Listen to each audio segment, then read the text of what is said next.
Sud Radio 10h midi, Valérie Expert. Débat.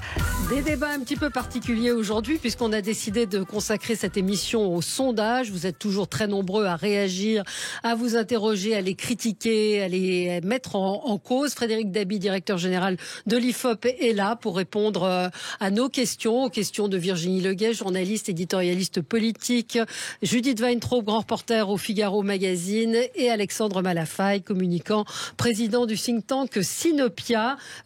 Beaucoup de questions. Alors je vais laisser mon panel vous poser les questions. Frédéric Dabi, panel, oui. Ma question était, les instituts de sondage ont chacun des secrets de fabrication, portant notamment sur la façon dont ils pondèrent les réponses selon des critères parfois obscurs. Est-ce que tout ça est bien démocratique? Alors, d'abord, chère Judith, tout le travail des instituts en matière électorale est publié, est ouvert. Pas tout, mais sur le site de la commission des sondages, vous avez toutes les données que nous avons recueillies. Et quand on dit, par exemple, que l'IFOP ou un autre institut pondère tel ou tel candidat à la hausse et à la baisse, on voit que ce n'est pas vrai. La fameuse pondération, c'est quelque chose qui est arithmétique. C'est pas l'IFOP qui va décider de mettre tel ou tel candidat à un chiffre. Non, j'ai dit selon des critères. Voilà. Par contre, ce qui est vrai, c'est que les sondeurs ont été formés, ont appris des techniques sur les données électorales. Moi, j'ai eu la chance d'être formé par Jean-Luc Parodi, qui est un très grand politologue qui vient de nous quitter. C'est lui qui a introduit en France les estimations, celle de 65 qui était déjà là. C'est lui qui a introduit les fameux sondages sortis des urnes qui permettent de comprendre les comportements électoraux. Et il m'a donné je dirais pas quelques trucs, mais il m'a appris à regarder des données électorales. Par exemple, moi je regarde bien sûr l'arithmétique, c'est-à-dire à combien sortent les différents candidats lorsqu'on regarde leur score en brut, en redressé, sociodémographique, je vais expliquer après ce que ça veut dire, et le résultat en fonction des votes antérieurs.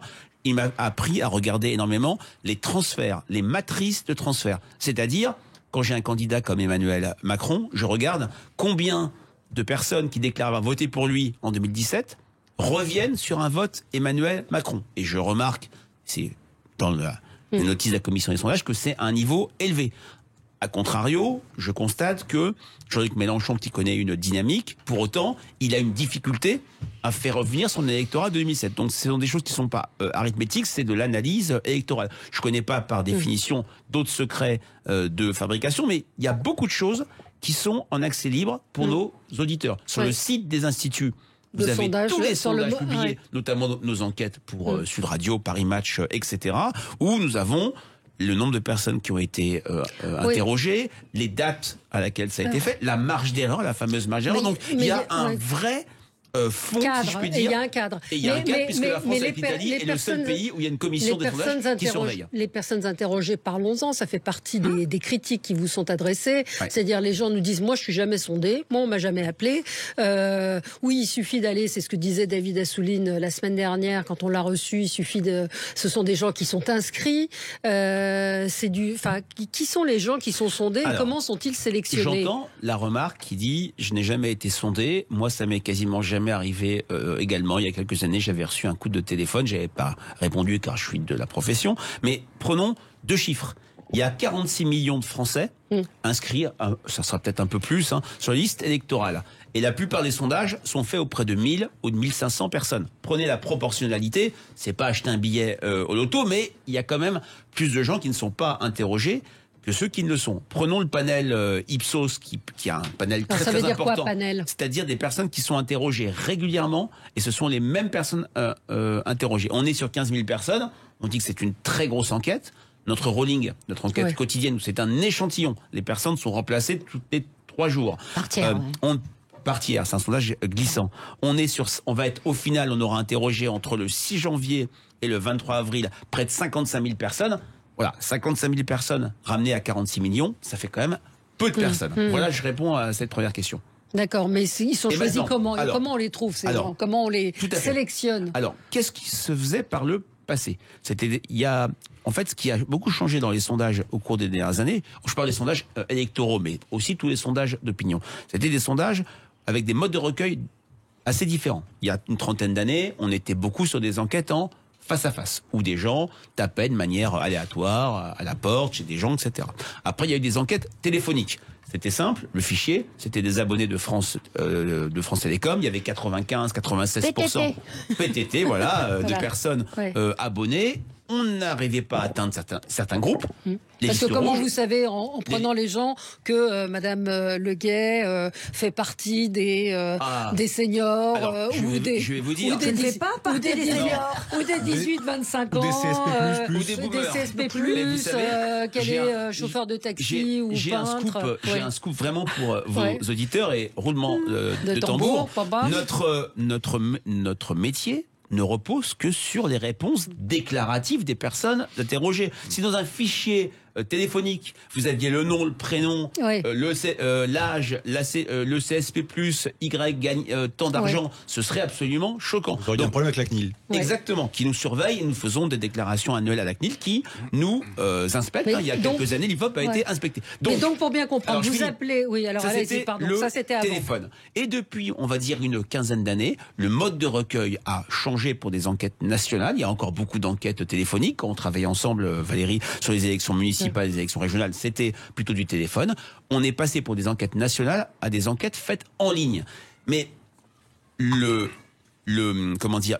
vecteur, le mode de recueil, c'est-à-dire par Internet, on répond sur son smartphone, sur son téléphone, sur son ordinateur ou sa tablette, importe moins que ce qui est crucial et qui n'est jamais évoqué, qui est l'échantillon. Le fait que ce soit qu'on arrive à interroger une sorte de mini-France au téléphone. Et en France, nous avons un atout formidable par rapport à d'autres pays, on a l'INSEE. Grâce à l'INSEE, l'Institut national de la statistique, qui dépend du ministère de l'économie et des finances, on peut construire des échantillons représentatifs des mini-France à l'échelle d'un pays, d'une région, d'un département, d'une ville, d'un canton, d'une circonscription, d'un quartier ou d'un arrondissement. Et c'est grâce à ces données que, dans nos enquêtes, par exemple, prenons notre balise IFOP fiduciale pour Sud Radio de la semaine dernière, on a pu avoir dans notre échantillon de 1000 personnes, 52,2% de femmes, 47,8% d'hommes, 11% de moins de 25 ans, 23,5% de retraités, etc., etc. Maintenant, se pose la question du consentement. C'est-à-dire, j'entends la critique de David Assouline que vous m'avez rapportée. Il dit, mais oui, ce sont des gens qui s'inscrivent volontairement dans des access panels. C'est pas toujours le cas. Mais quand bien même ce serait le cas, même quand nous travaillions, jadis on faisait des enquêtes en face à face ou des enquêtes par téléphone, ces enquêtes reposent sur le consentement. Les personnes sont libres de répondre ou de ne pas répondre à ces enquêtes. Donc, dire que ces enquêtes ne valent rien parce que certains se sont inscrits pour répondre volontairement, ils ne sont pas sûrs d'être interrogés. 2, de rentrer dans les cases pour constituer un échantillon représentatif. Et 3, malgré tout, une enquête, c'est d'abord accepter de répondre à des questions. Alors, peut-être une question Non, mais il y a beaucoup de choses à dire. Sur le choix est-ce que, par exemple, aujourd'hui, on observe bien plus de sondages qu'il y a quelques années ? Est-ce que vous avez le sentiment qu'on est à un moment donné où il y a tellement d'enquêtes qui sortent? Est-ce que c'est une impression? Est-ce que c'est une réalité?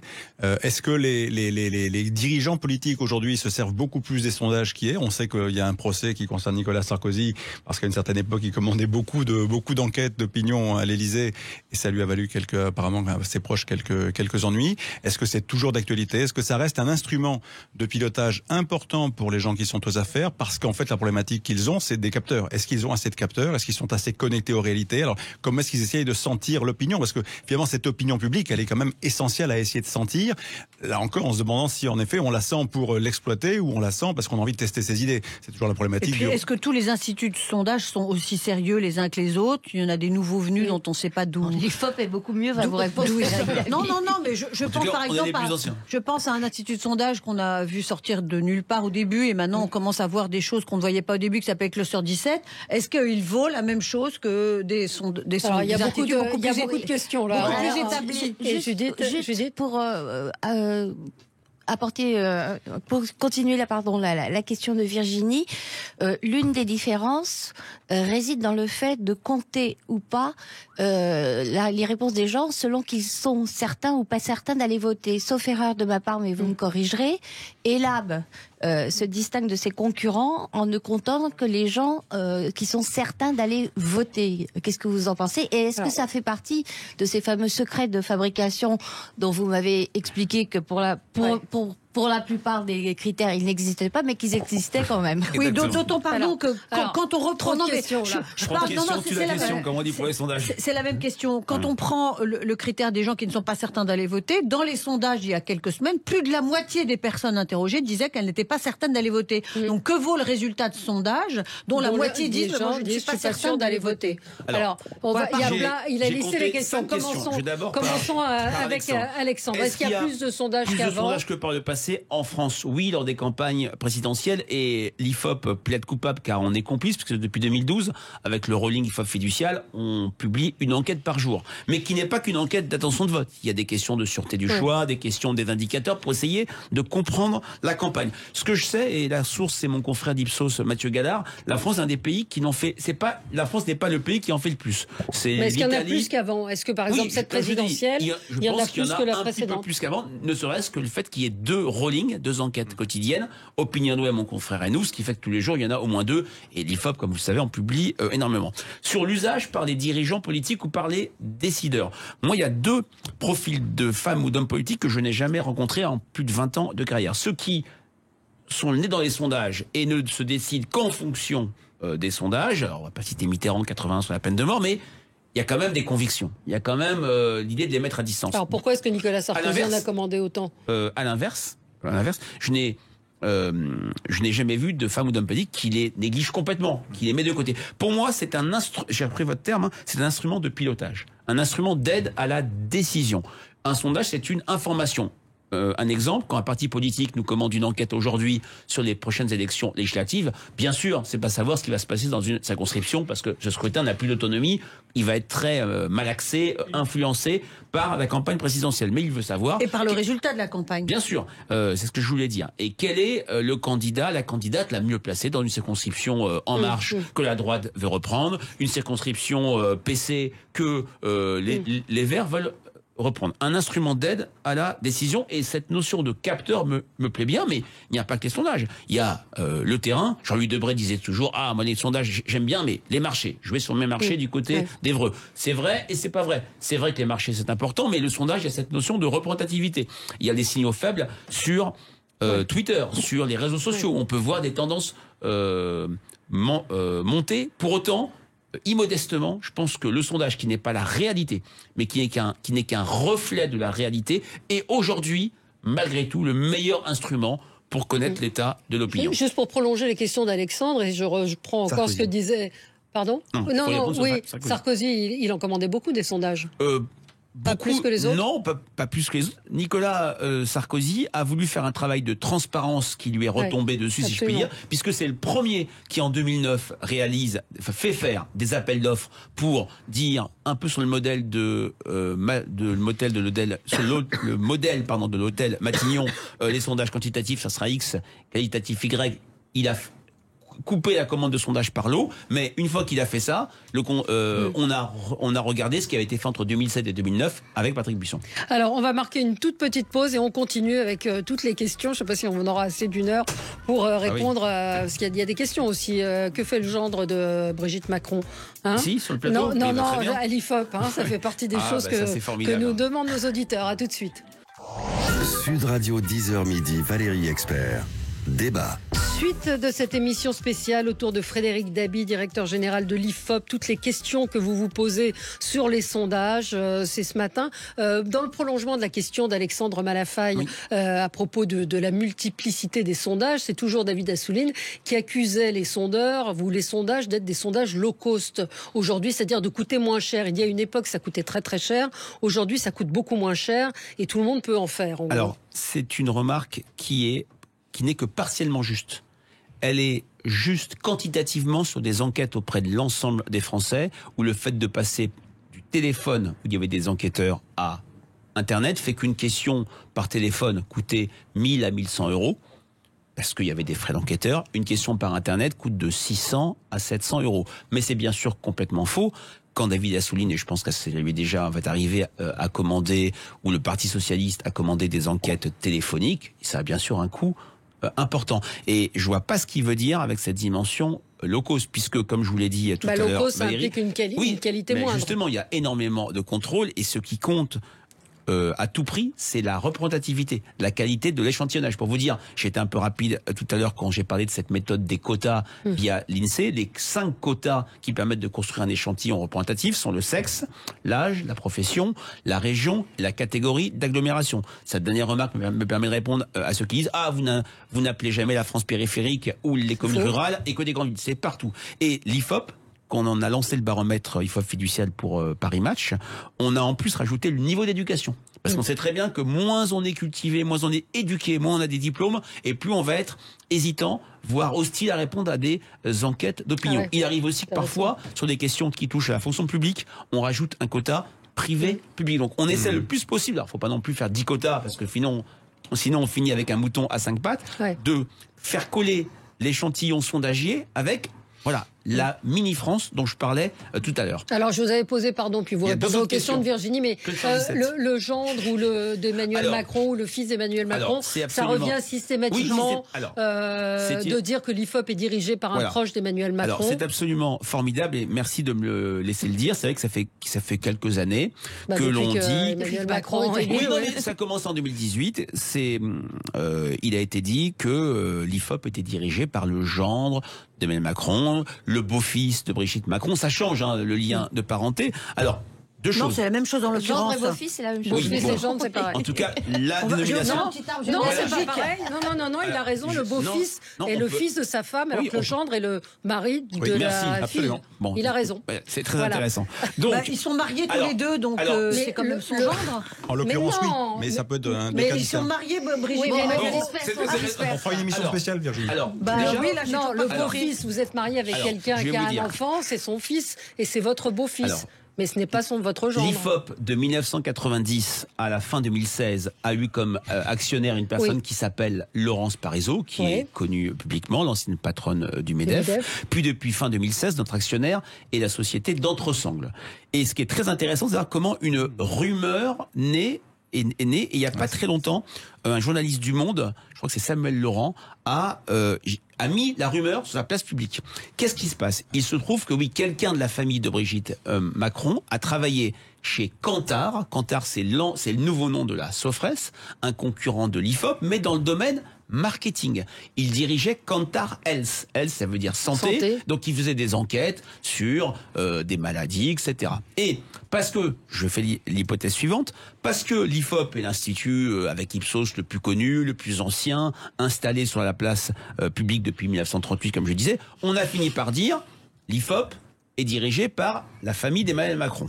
Pourquoi on a dit ça aussi? Parce que l'IFOP n'a pas un baromètre de popularité qui concerne Emmanuel Macron, mais 3. Le baromètre IFOP JDD, qui est le plus ancien de la 5e République, et les 2 baromètres, IFOP Fiducial, Paris Match et Sud Radio. On ne prête qu'aux riches, on a fini par dire que l'IFOP était dirigé par le beau-fils. Et ce que je trouve très intéressant, c'est qu'un candidat à l'élection présidentielle, pour ne pas le citer, Jean-Luc Mélenchon, a écrit, il ne l'a pas déclaré, il a écrit sur son blog du début du mois d'octobre un papier plutôt bien fait sur les limites des sondages, mais il dit ce n'est pas mes affaires que le directeur de l'IFOP, c'est-à-dire moi, soit de la famille d'Emmanuel Macron. Donc voilà, ça a été et il l'a refait quand il a confondu IFOP et Ipsos, quand la dernière livraison d'Ipsos, il y a environ un mois, enfin l'avant-dernière, avait donné la candidature de Mélenchon à 8 ou 9%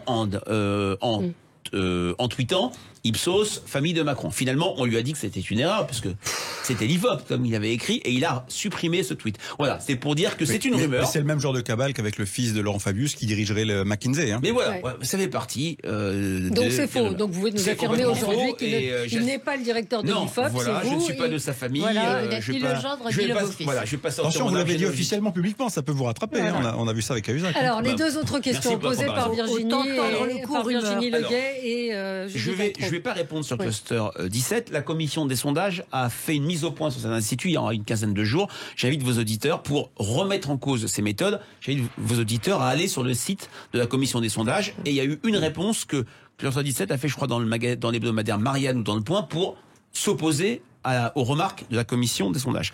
Ce que je veux dire, c'est que les instituts de sondage sont des entreprises concurrentes, privées et concurrentes. Donc je trouve que la concurrence est plutôt saine de ce point de vue-là. Imaginez qu'un institut pencherait ou favoriserait tel ou tel candidat à la campagne présidentielle. Je pense que ça se verrait. Ça se verrait. Et puis, vous savez, le travail de production des données, c'est un travail sur lequel je travaille personnellement, est un travail collectif. Si moi, qui m'occupe de la partie redressement des données, j'avais envie de mettre tel ou tel candidat plus haut que ce qu'il méritait, d'une part, j'ai des collègues qui regardent mon travail, j'ai des informaticiens, des assistantes, des relecteurs, des commanditaires. Ce qui fait que, quand on est sur un sondage publié, on est sur une information extrêmement publique. Alors voilà, j'invite vos auditeurs à regarder la production faite par des instituts. Alors, il y a des différences. Quand nous avons, par exemple, X en tête ou Y en tête, d'autres instituts ont peut-être pas les mêmes candidats, mais quand on est sur l'incertitude, on a parlé entre Éric Zemmour, Marine Le Pen et Valérie Pécresse, ce n'est pas complètement anormal que tel ou tel institut, l'IFOP ou d'autres, n'ait pas le même ordre d'arrivée, ce qui est quand même compliqué.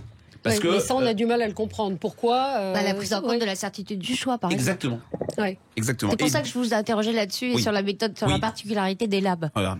Si vous n'avez pas parlé de la concurrence. Oui, mais je n'ai pas accès aux données des labs, je n'ai pas eu le temps d'aller. Ils le disent. Alors maintenant, oui, c'est votre question et votre remarque, Virginie, sur les certains et les pas certains d'aller voter. Je vous ai dit, je travaille depuis presque plus de 20 ans sur les données électorales. Moi, je prends en compte l'ensemble des personnes qui expriment une intention de vote. Ceux qui disent « je ne sais pas, je vote blanc », je les mets de côté. Dans le rolling, on est sur 1500 personnes par jour. À partir du 10 mars, on va être sur 1000 par jour. Donc j'aurai des données sur 3000 personnes, donc des échantillons assez costauds. Je regarde l'ensemble des réponses exprimées, mais c'est vrai que je vais privilégier ceux qui se disent tout à fait certains d'aller voter. Au jour d'aujourd'hui, on est entre 65% et 70% de gens qui disent « je suis tout à fait certain d'aller voter ». C'est important, mais ça veut dire... Mais selon les candidats, c'est pas le même pourcentage. Exactement. Ça veut dire aussi que tout à fait certain d'aller voter, on en a 3 sur 10 qui ne sont pas certains d'aller voter, c'est un séisme, puisque ça annoncerait une abstention qui pourrait être forte le 10 avril prochain. Ce qui n'est pas exclu. Ce qui n'est pas exclu, puisque, on est dans un cycle abstentionniste jamais vu, depuis le début du quinquennat. Un cycle. J'ai dit cycle. Un cycle. Ah bon, je crois que c'était un mot anglais. Un cycle, CY. Jamais vu, puisque depuis le début du quinquennat d'Emmanuel Macron, toutes les élections à 2 tours ont vu une abstention supérieure à 50%, et puis un cycle présidentiel, où depuis la présidentielle merveilleuse, comme avait dit Ségolène Royal, de 2007, où on a eu une abstention extrêmement faible, 16 ou 16,5%, l'abstention a progressé à chaque scrutin présidentiel. Le pic ou le score qu'il ne faudrait pas dépasser, mais on peut le dépasser, c'est les 28,3%, le record qui était le record du 21 avril 2002. Je note que 15 jours après, la participation est très fortement remontée dans le cadre du second tour parce qu'il y avait un sens à aller voter contre Jean-Marie Le Pen. Pourquoi vous ne l'aviez pas vu, cette abstention à l'époque? On parle toujours de ça, en fait, qui est un peu pour vous le 21 avril. Vous ne l'aviez pas vu. Je vais vous dire quelque chose. Pour moi, on se trompe sur le 21 avril. Pour moi, le pire fiasco des instituts de sondage dans une présidentielle, c'est 95. Ce n'est pas 2002. 95, il y a, et vous verrez les passerelles ou les liens avec la situation actuelle. Il y avait 2 candidats très proches sociologiquement. Jacques Chirac, Édouard Balladur, avec une forte fluidité de l'un à l'autre. En fin de campagne, Jacques Chirac, et à l'époque, il n'y avait pas de sondage publié les 10 derniers jours, à cause de la loi de 1977. Les derniers jours, Jacques Chirac a baissé, Édouard Balladur a récupéré des points, et c'est finalement Lionel Jospin qui est arrivé en tête. Il n'y a pas un sondage qui a donné Lionel Jospin en tête en 95. 2002, c'est très différent. 2002, c'est un aveuglement collectif, médiatique, politique, qui était la présidentielle de 2002, ne peut pas donner autrement que la revanche de 95 et surtout la finale. Mais l'aveuglement collectif n'excuse pas l'aveuglement des sondages. Alors, je vais finir. Ne peut se terminer que par une finale entre les 2 cohabitants. Judith, vous en souvenez, tout le récit politique de cette période, c'est Jospin dit quelque chose, que va faire Chirac. Le 14 juillet 2000, il y a une cagnotte cachée. Le 14 juillet 2001, Chirac entre en campagne en attaquant la gauche sur l'insécurité. Les sondages, je les ai vraiment regardés. 2001, 2002, ou surtout quand Chirac et Jospin entrent en campagne, les deux ne font que baisser. Une des dernières mesures de l'IFOP, et je suis à l'aise pour le dire, à cette époque, je travaillais à l'Institut CSA. Et c'était avec Jean-Luc Parodi et Hélène Valade, je donne leur nom. Une des dernières mesures de l'IFOP donne Jospin à 16,5. Donne Le Pen à 13. À CSA, nous donnions Jospin à 18, Le Pen à 14,5, 15. Il y avait peu d'écart entre eux, mais personne ne croyait que c'était possible. Il y a la fameuse phrase dans le documentaire Comme un coup de tonnerre où Gérard Le Gall, qui était monsieur sondage au PS, dit arithmétiquement, ou plutôt statistiquement, il y a un risque que Lionel se fasse dépasser par Le Pen.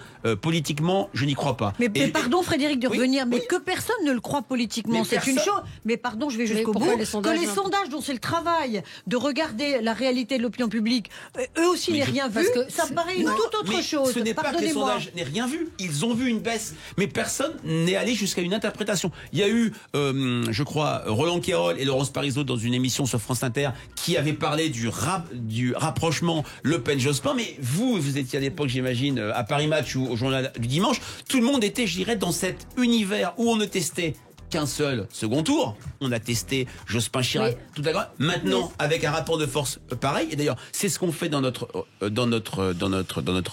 ligne. Nous testons 3 hypothèses de second tour. Macron-Zemmour, Macron-Le Pen et Macron-Pécresse.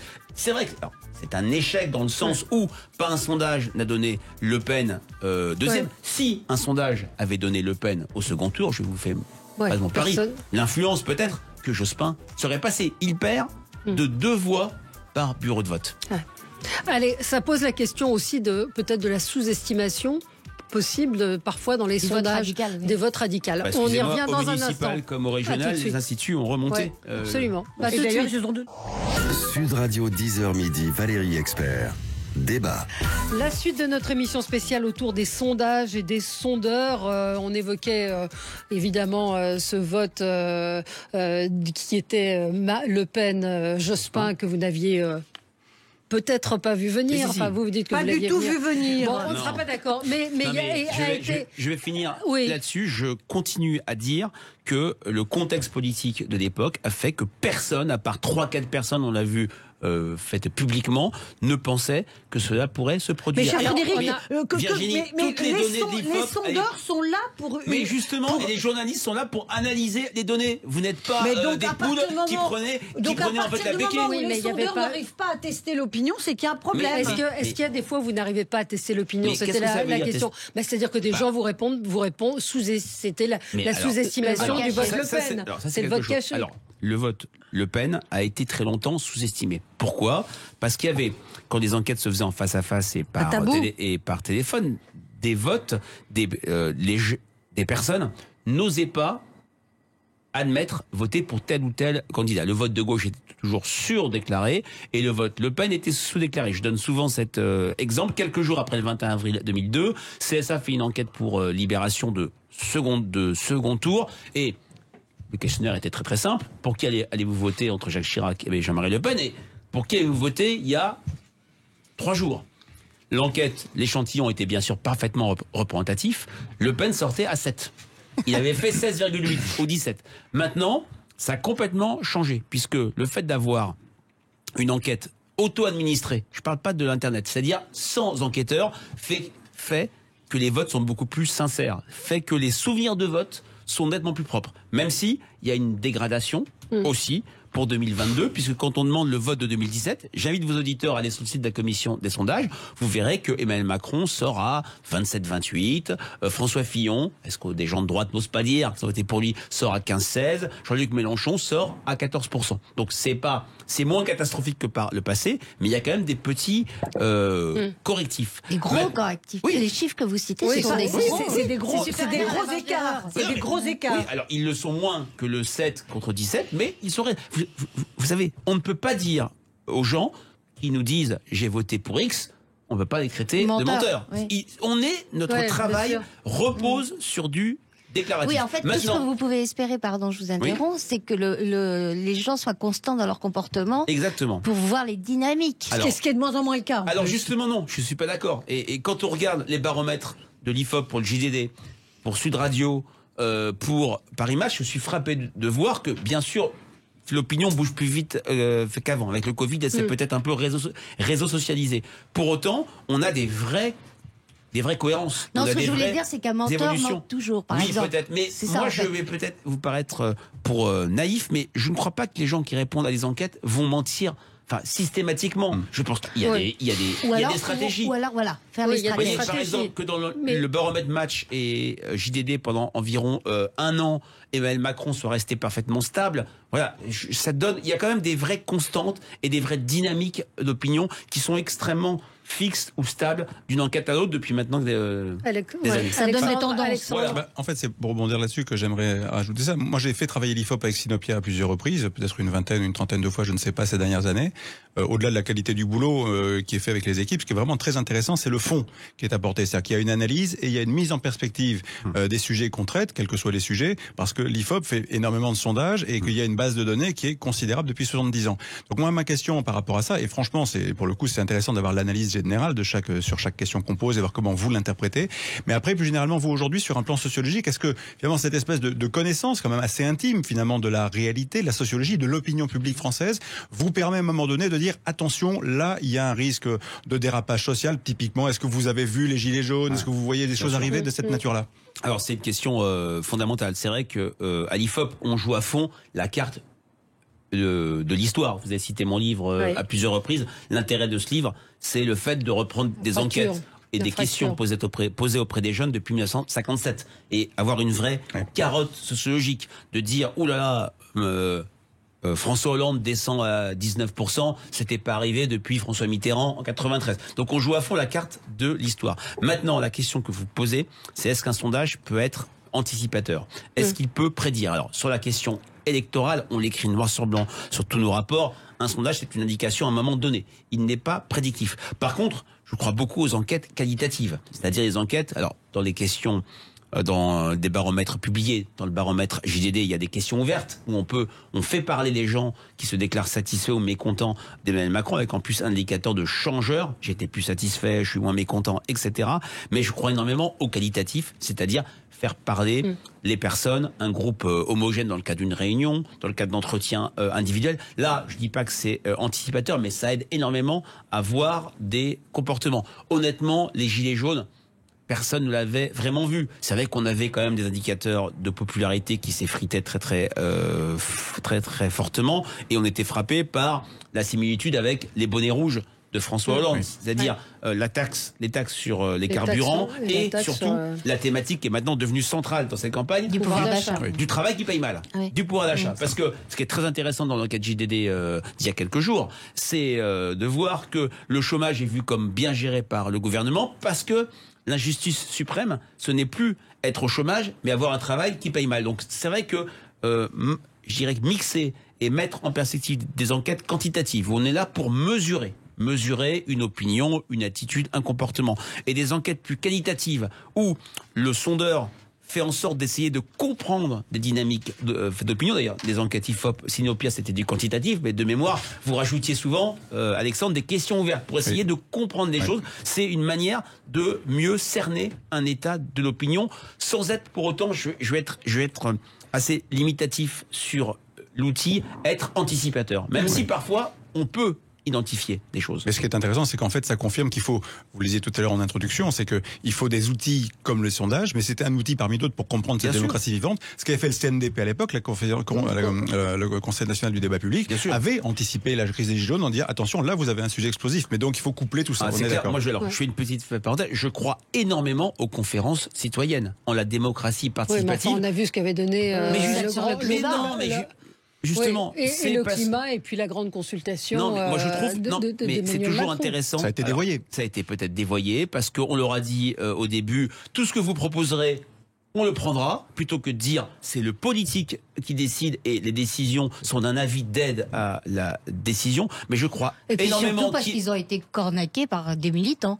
Je pense à la promesse du sans filtre, ça n'a jamais été le cas. Mais moi je crois que le fait qu'il y a des sujets sur lesquels les sondages n'ont aucune utilité et mesurent très peu de choses, le nucléaire, parce qu'il n'y a pas eu de vrai débat public en France. Quand vous posez une question, vous mettez en avant l'indépendance énergétique du pays, les réponses vont être positives. Vous faites des questions à chaud quelques jours après Fukushima, vous avez des réponses beaucoup plus mitigées. Voilà un sujet sur lequel une conférence citoyenne où on informerait, on formerait, on donnerait des clés de compréhension à un panel de Français serait formidable pour avoir cet avis qui sont le plus souvent. C'est en ça que la convention citoyenne m'a un peu déçu, c'est que la plupart du temps, les conférences citoyennes donnent des avis raisonnables, rationnels, posés parce qu'ils ont été, les Français ont été exposés à toute une série d'avis. On avait fait une émission sur la conférence sur la fin de vie de 2013 et c'est absolument passionnant. Et dans une assemblée citoyenne, juste pour dire, dans le cadre d'une assemblée citoyenne, il faut une question simple,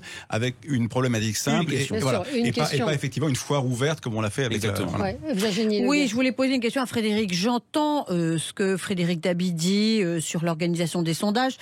Moi, ma question, elle serait presque inverse. Est-ce qu'il n'y a pas trop de sondages et est-ce que les sondages seraient pas plus crédibles et plus regardés avec attention s'il y en avait moins et de façon plus espacée, plutôt que cette accumulation invraisemblable de sondages qui brouille l'opinion publique et qui font que ce brouillage génère en général un rejet en disant ok, bon, ça va, j'en fais pas partie de ce bazar. Est-ce que le rolling a un sens? Est-ce que ce sondage quotidien, parce que ce qui est dit le lundi, puis ce qui est dit le mardi, puis ce qui est dit le mercredi. Moi, je crois énormément dans le rolling.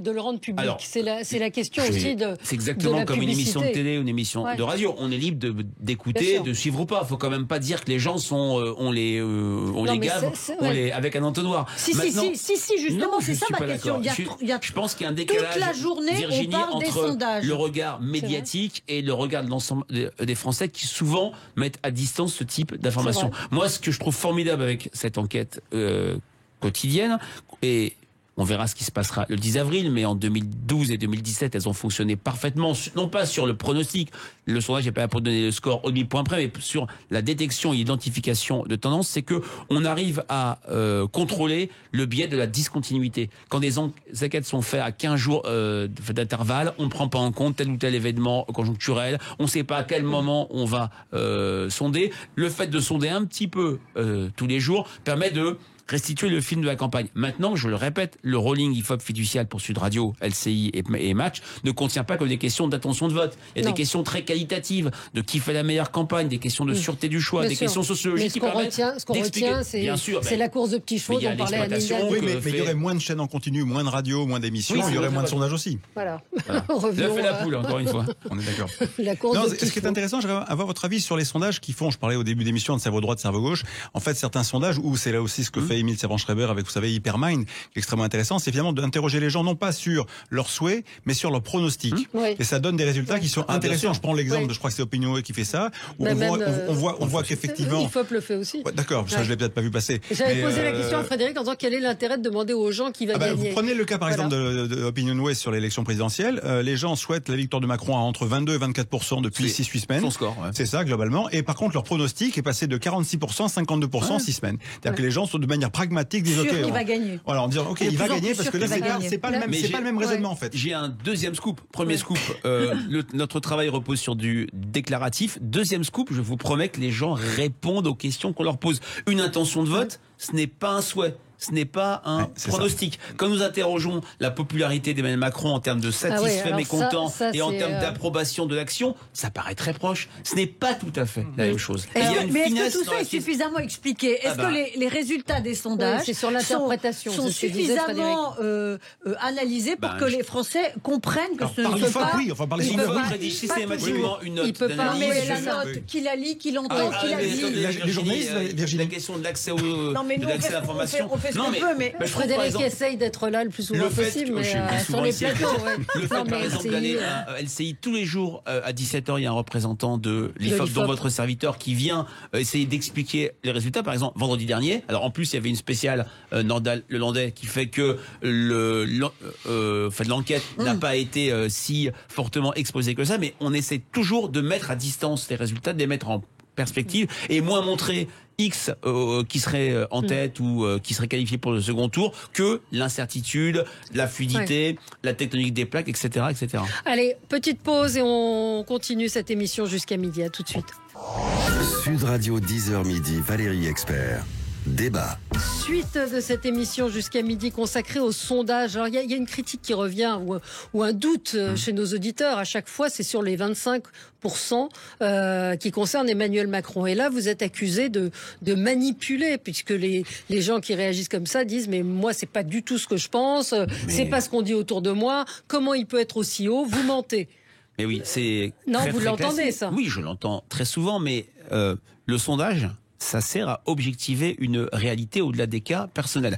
Que se passe-t-il sur Emmanuel Macron? Il est impopulaire depuis janvier 2018. C'est-à-dire que dans toutes les enquêtes de l'IFOP, peut-être pas le baromètre match en bonne-mauvaise opinion, où il a dû dépasser 50% une fois ou deux pendant le Covid, il y a plus de mauvaises opinions que de bonnes opinions. Donc il est impopulaire, et il a une part de très mauvaises opinions ou de mécontents qui est parfois élevée, inférieure à Nicolas Sarkozy, inférieure au François Hollande de 2016, de 2017. Donc qu'il est, à partir d'un socle de popularité de 40%, des intentions de vote de 24, 25, 26% me paraît complètement compréhensible. Il n'y a pas, parmi les 40% de bonnes opinions ou de satisfaits, il y a des personnes qui ne votent pas pour lui, mais parmi les personnes plutôt mécontentes, n'oublions pas, qu'est-ce que c'est que la popularité? C'est le regard des Français sur un dirigeant dans l'absolu. C'est, pour prendre une métaphore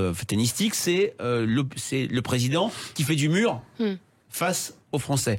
La présidentielle, c'est le tournoi. C'est qui ferait le mieux? Qui est-ce qui serait le plus crédible? Vous avez vu l'enquête du JDD il y a quelques semaines, où on demande, dans un contexte où il y avait des critiques très fortes sur la situation sanitaire après le protocole sanitaire scolaire un peu raté à la rentrée. de la rentrée de janvier, on a posé qui ferait mieux qu'Emmanuel Macron sur la question sanitaire. Première réponse, aucune. On avait testé tous les candidats, 55%. Voilà, donc c'est pas la même logique. Mais j'entends bien vos auditeurs qui disent mais je le déteste. J'aimerais que tout le monde le déteste aussi, mais que ces auditeurs aillent voter pour le président, contre le président. On n'est pas sur la même logique. Oui, on pourrait terminer en disant que la meilleure des réponses possibles des Français, ça serait d'aller voter. Et que ça donnerait un véritable scrutin et ça aide énormément, sincère et large. Bien sûr. C'est pas les sondages qui font d'or, c'est plus la participation est forte, plus les tendances vues dans les enquêtes se vérifient, puisque les Français dans nos enquêtes tendent un peu à surestimer leur vote. On l'a bien vu aux élections régionales, ça nous a mis en difficulté dans toutes les régions, sauf 2, Île-de-France et Corse, où le RN n'était pas en zone de force, et on a bien fait mesurer l'état du rapport de force électorale. Oui, c'est l'abstention qui favorise les résultats que personne ne veut. Exactement. Parce que le sondage peut jouer aussi à l'inverse, c'est-à-dire dire Emmanuel Macron est très haut, donc je vais aller voter pour l'empêcher de la présence d'un candidat par exemple. comme Éric Zemmour peut être aussi un formidable levier de mobilisation pour, il est nouveau, on l'avait jamais vu, il a une certaine radicalité, ou contre, parce que il est dangereux, il est raciste, etc., etc. Donc, les candidats eux-mêmes constituent des leviers de participation. Judith, non? Oui, non. Rien à ajouter. L'exploitation des sondages, et là j'avais une question sur la tentation peut-être des sondeurs parfois de mettre des chiffres. Alors est-ce qu'on peut les manipuler d'une certaine manière quand on voit que certains ont été les premiers à donner Éric Zemmour devant Marine Le Pen? Est-ce qu'il y a une course de petits chevaux entre vous? Est-ce qu'il faut se distinguer? Ou est-ce qu'il faut se distinguer? Parce qu'évidemment on parlera de ce... ne rentre pas du tout dans cette logique-là. Non mais d'autant plus que nous publions des enquêtes tous les jours. Donc on n'est pas sur une logique de faire le buzz tous les jours, puisqu'on a énormément d'enquêtes à notre disposition. Non, mais il y a un de vos confrères, je crois que c'est Harris, qui a des sondages qui sont toujours un petit peu plus sensationnels que les vôtres. Je vous laisse la responsabilité de cette comment ils font Interrogez-les. Oui. Invitez-les dans le cadre de notre émission. Oui, non, mais c'est une vraie question.